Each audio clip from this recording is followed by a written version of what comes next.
The 2-0. This one drilled out to left center field and hit well, giving chases Parra and Young. Near the wall, Parra makes the catch. Bencourt tags, Hebel scored.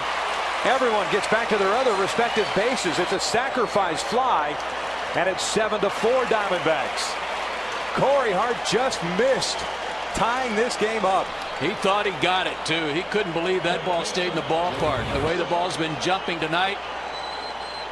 Fastball right down Broadway, and Parra took a look at Chris Young, started calling for it, and made a catch right at the base of the wall.